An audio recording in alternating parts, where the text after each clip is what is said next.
বন্ধুরা তোমরা সবাই কেমন আছো? আশা করি খুব ভালো আছো, আমিও ভালো আছি। তো আজকে আমি দেখাবো রুই মাছের ঝোল। মাছটা নিয়ে নুন হলুদ দিয়ে মাখিয়ে কড়াইতে তেল গরম করে ছেড়ে দিলাম। নিয়ে মাছটা ভাজা হতে হতে এবার আমি মশলা নিলাম। তো দেখো, একটু নিয়েছি পেঁয়াজ বাটা, একটু আদা বাটা, একটু হলুদ গুঁড়ো, একটু জিরে গুঁড়ো, একটু গোটা জিরে, একটু লঙ্কার গুঁড়ো, গোটা লঙ্কা, ধনেপাতা কুচি আর একটু সামান্য নুন নিয়ে নিয়েছি। এইবার দেখো, মাছটা দুদিক ভালো করে ভাজলাম। ভেজে নিয়ে এবার আমি একটা প্লেটে মাছটা তুলে রাখলাম।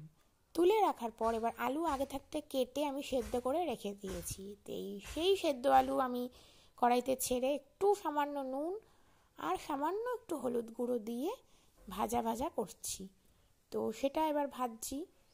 এইবার একটু সামান্য একটু ভাজা হয়ে গেল।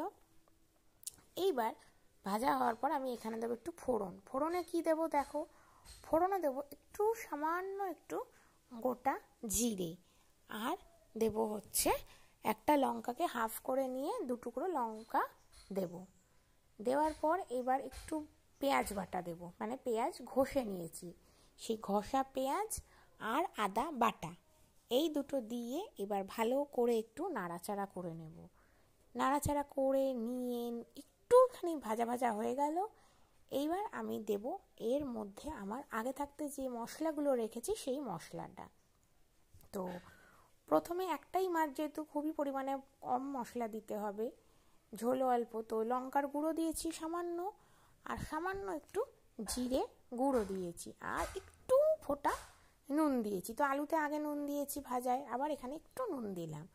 তো এবার তাতে কী হবে, মশলার সাথে আলুটার সাথে ভালো করে নুনটা ভালো করে মেশে দিয়ে এবার আমি ভাজা ভাজা হতে হতে যতক্ষণ না তেল ছাড়লো আমি ভাজলাম। ভেজে নিয়ে নেড়ে নিয়ে এবার ঢাললাম জল ঢালার পর তারপর আবার একটু সামান্য নুন আর ধনেপাতা কুচি দিয়ে দেব। দিয়ে নিয়ে একটু যেই ফুটে উঠলো দিয়ে দিলাম মাছটা, দিয়ে এইবার ভালো করে নাড়াচাড়া করে আমার মাছ রেডি। তো কেমন হলো? টাটা বন্ধুরা।